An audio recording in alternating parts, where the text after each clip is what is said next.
Roger Shelrick Davis, in Cuthbert Society.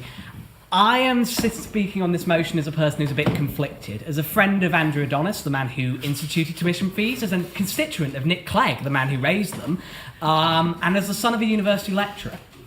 I can see the principle, I can see the argument when it comes to the commodification of our education. It's only right that, yes, education should be something seen not as something you pay for and get, some sort of vague idea that, oh, we just give the cash and the university gives me a 2-1. But the simple truth is that we are speaking in one of the most privileged halls in the United Kingdom. There are many people who, quite frankly, will not aim to go to university at the current stage. There are many people who, quite frankly, would prefer to take a different route. There are plenty of excellent people who have made excellent amounts of money without going to university. Higher education is something that we are a bit elitist about at times. We like to say that it's our favourite thing in the universe, and we like to say that we want to make it this massive thing. But the simple truth is, I believe the people who have that higher education should have to pay for that higher education. Really, it's not right that I, as someone from quite a privileged background, I will admit, comes to a privileged university only to make my little brother, who most likely will choose not to go to university, go to an apprenticeship, pay it through his tax money. Now that to me is not right. When Conservatives are protecting some sort of idea of paying money to the government, I think that's a point we've got to question whether this is a pragmatic argument or not, or whether Labour is just pandering increasingly to students who they think will just give them votes for it.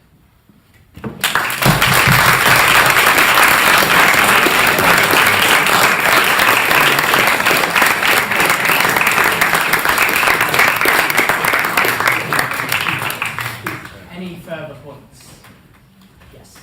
Jacobin Wong from Collingwood College. Since the taxpayers are going to eventually pay for the tuition fees, I'll ask a proposition. Why is that?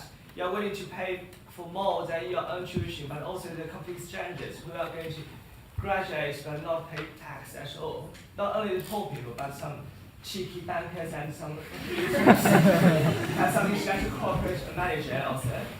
Why would that be? And if it's not the case, then why would you support a motion at all? Thank you. That's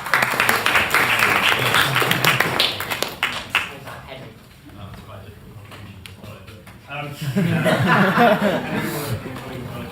but I think that the problem with the debate as it has been presented is that we're sort of skating over education as if it's some sort of ambiguous concept which we can't analyse and sort of discuss. And it seems obvious to me that for an individual, education offers great opportunity, but it doesn't seem that obvious, and I don't think either side has provided facts, that increasing education sort of in net will create more opportunities in the world at large. It seems to me that it's just a case of everyone standing up in a theatre trying to get a better seat, a view of what is going on. So I'd just like to ask both sides what they exactly think the benefits of education are sort of in detail, and will that apply sort of if you sort of generalise it across an entire population?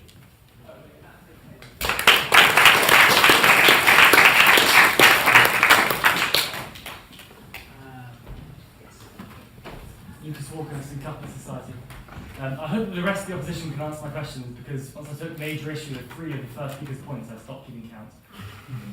Firstly, I'd like to ask, the speaker said that introducing fees has removed elitism from the university system, and yet still, private school students have a much higher proportion of attendance to university than public school students.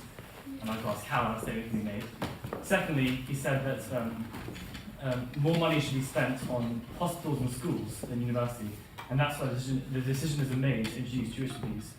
I'd like to ask, has more money actually been spent on schools or on hospitals, or has it actually been cut quite significantly? And thirdly, the speaker said that with the introduction of tuition fees, I can't remember what I was going to say.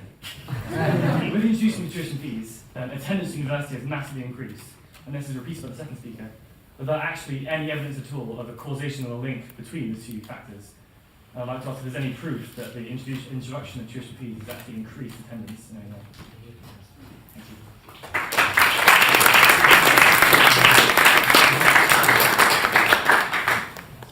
you. Dan from St Aidan's College.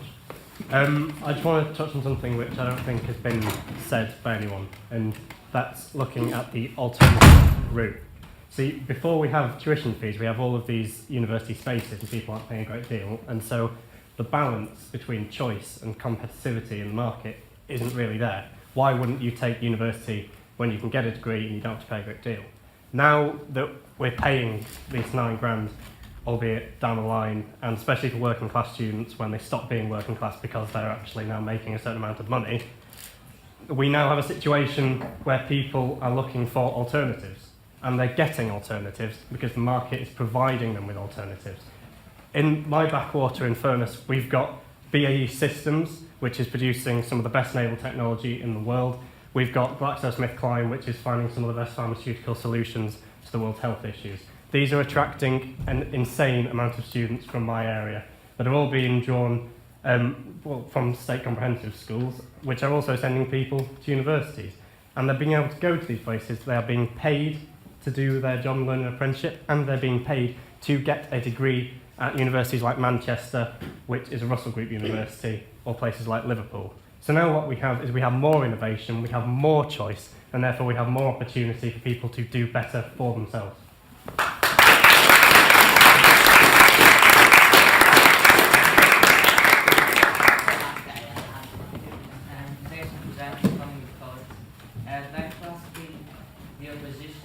If they think it's fair that if a student comes in the first year and then realize the subject was not quite right for them, then they effectively made a £9,000 mistake.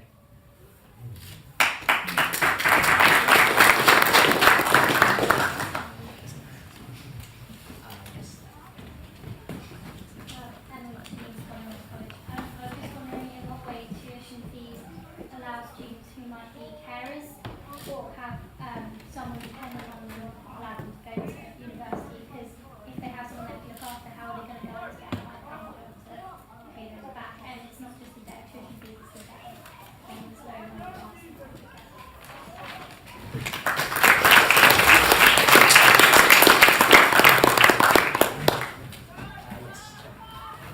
Topher Simmons, Van Miller College. I'd like to follow on from Henry's points.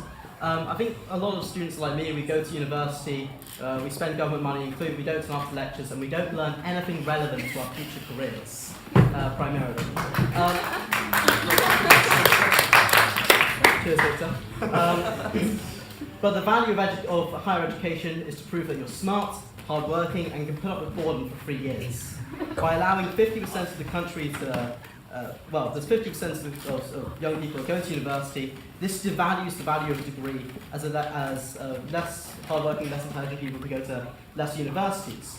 Surely we need a tuition fee such that only the smartest and hardworking people can get to university to keep its value. Thank you very much.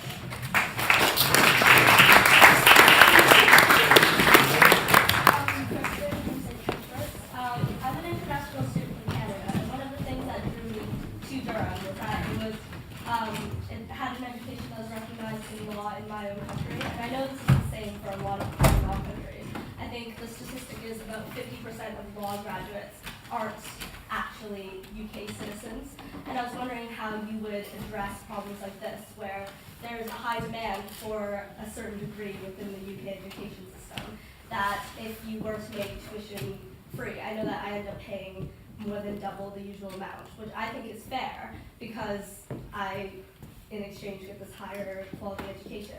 But how would you then limit the number of international students? Would it then be that we now have to aspire to a higher level of merit to compete, or would it just be closed off? I'm wondering how you would deal with that issue.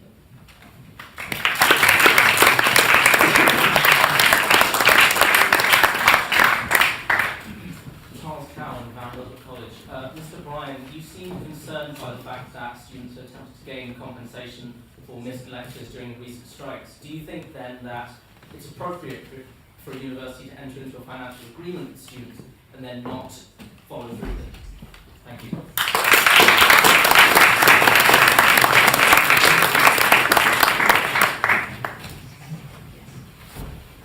Oscar Bahram College. We touched on this question of the Anglo-Ruskin lawsuit. We also talked about how important it is that we keep institutions open, we keep courses open. I asked the proposition, at what point does a degree become worthless? At what point is it not worth funding someone to go for a degree? Are there any degrees that make master degrees? Or does every degree have the inherent worth to the tune of £27,000 to the taxpayer?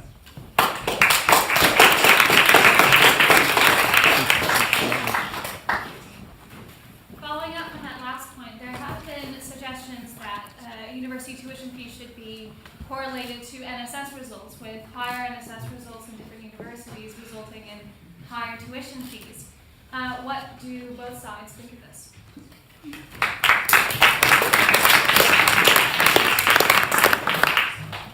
Any further points? I see a hand at the back, I'm not sure who's saying. I'd just like to me again. There was a point made at the very beginning of the debate about the cost of paying up front as opposed to paying in a sort of loan, paying through a loan system. And actually, it's not true that it's always cheaper to pay up front. For example, if you pay up front and then go on to have a really bad job and don't get very much money, it's actually much more costly, maybe not to the individual, but to the people paying for that. It's much more costly to pay for it through that method than it would be paying for a loan. Because if you're paying by a loan, you don't take as much of the risk of the investment onto yourself and onto your family. So I think it's a bit unfair to say, oh, you pay up front, you're not paying for it, because there is definitely a cost involved.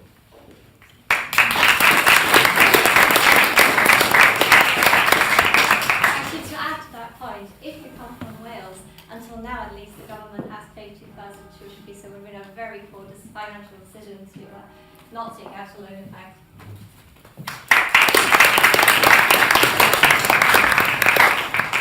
Any further points? No? In that case, we conclude that part of the debate and move on to the summation. So, to close the case for the proposition side,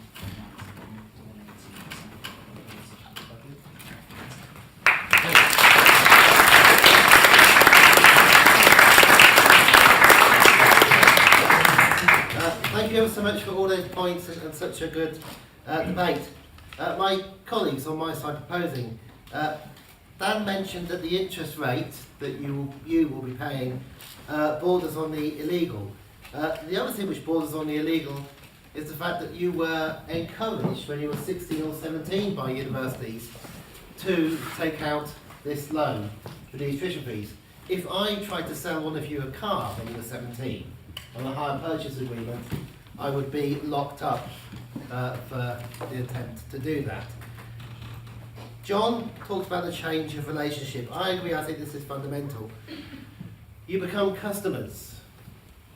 You become customers. So I no longer, because I'm now a businessman, treat you like I would like to be treated, or treat you like I would like my children to be treated. I treat you as customers. Come to my university. Come and do one of our masters. Well, it might be 25, 30,000, but it's worth it. The quality's brilliant. Unbelievably brilliant. And of course you have no way of knowing, because I am good at selling degrees, and you are naive and time consumers. The opposition to the proposal, Tom. Tom said as MP for Corby that he would rather spend more money on schools and hospitals and apprenticeships, and so couldn't do this. I promise you this is the last time I'll mention Germany. But Germany spends more per head on schools, spends 40% more per head on hospitals, spends an enormous amount more on apprenticeships, and somehow manages to do that. Now, we may be one of the most innumerate countries in Europe, but honestly, you can afford it. It's not cloud cookie land.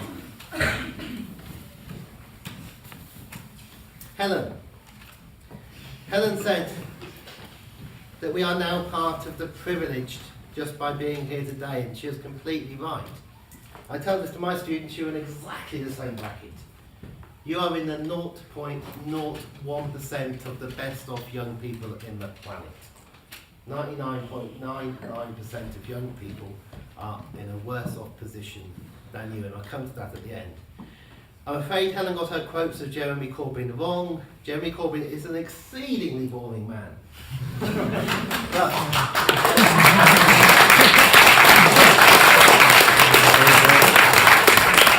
an exceedingly boring man. He's not the man and you want to be making speeches on behalf of the party you quite like. He's not Martin Luther King. But when Jeremy Corbyn says something nowadays, he is very careful with his words. Helen is right though about Scotland when she said that the entry rate in Scotland had risen last year so much. Of course, Scotland doesn't have tuition fees. And lastly, because I will run out of time, Bahram, me being a geographer. Are there any geographers here? Great. Durham, as you'll know, has the largest, most successful department of geography in the planet, in the world. What can geographers tell you? Geographers can tell you that question about opportunities, was there any evidence that countries that have free education have more opportunities? Yes, there is. The geographical evidence is that social mobility is higher in those countries. It is lower in countries that charge higher tuition fees. There is a plethora of evidence. Much of it correlational, but some of it causal, and a lot of it logical. On logic, I should say, as I try and pound in your favour in my last few minutes, I went to university in what I like to call King's College, Durham, just a little bit further north than here. You don't know its whole name, it's called Newcastle. And I did maths and geography. The sixfold to fourfold change in the proportion of poor to rich students happened simply because the overall numbers rose, so that ratio had to go down.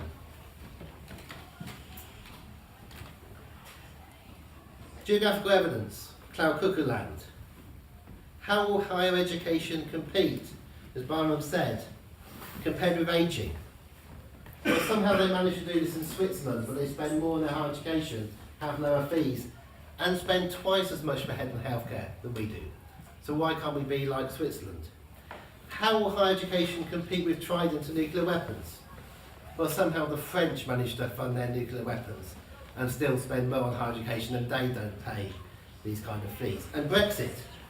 Brexit challenged me because there aren't many countries that have left the European Union. But we do have Greenland, the only one. And Greenland, I'm afraid, I don't know how they fund their universities. But my last point, my very, very last point is geographical.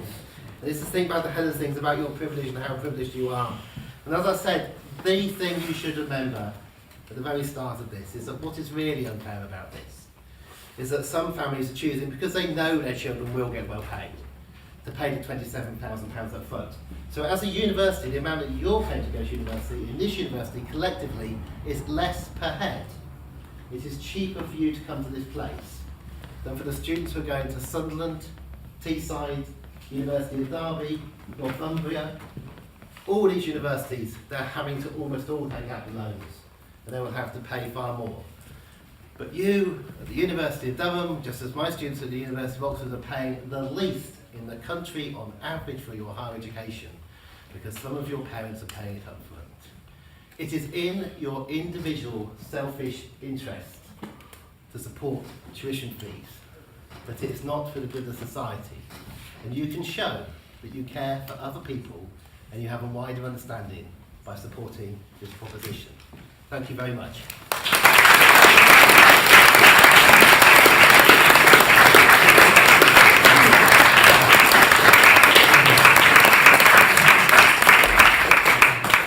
Thank Danny for that excellent summation. And I now invite to close the case and debate. Well, thank you. Thank you, Mr. President. As I say, a fun-filled evening. I'm grateful for that. So I will repeat what I said at the very beginning. The arguments that Danny and his colleagues on the proposition side have put forward have been arguments about this particular arrangement that we have at the moment, the size of the debt that is created, the amount that will eventually have to be repaid. If it's repaid, because the loan schemes can be arranged, and they have been arranged, and indeed the present one is arranged, so that if whatever is outstanding after 30 years is forgiven, it was after 25 years under the previous arrangement. And I think you will have to agree that the figures that you put are maximum figures, that everybody has to repay everything.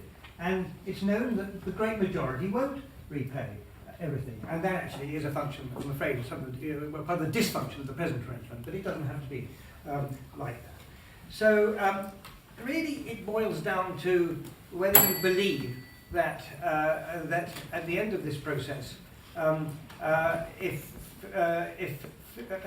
university tuition depends entirely on the taxpayer, that the higher education will win the battle against all the other demands on the taxpayer. And I put it to you that if you really care about social mobility, if you really care about more students from disadvantaged backgrounds coming into higher education, you would be arguing and you'd be concerned about growth in the higher education system and about the ability of the higher education system to fund higher numbers. And that is why I say that if you depend entirely on taxpayer funding, you are putting yourself at great risk. I don't trust the Treasury. Our only previous example of this was in the 1990s, which, as has been pointed out, I can't remember who pointed it out, the funding per student collapsed by 40% at a time when higher education funding depended entirely on the taxpayer. When tuition fees were first brought in a modest way, but in a poorly constructed system, admittedly, in 1998, and more particularly when the present broad framework was organised in 2006.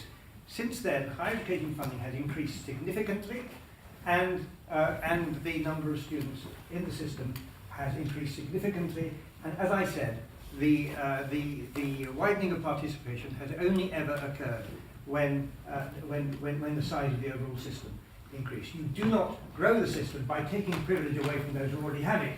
Rather, you do it by extending privilege by growing the system.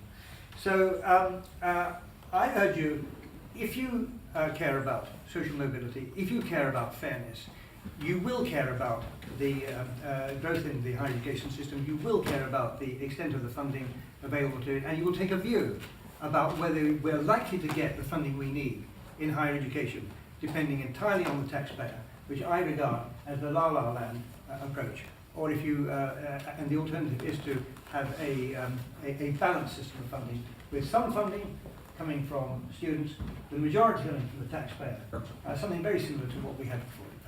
Thank you.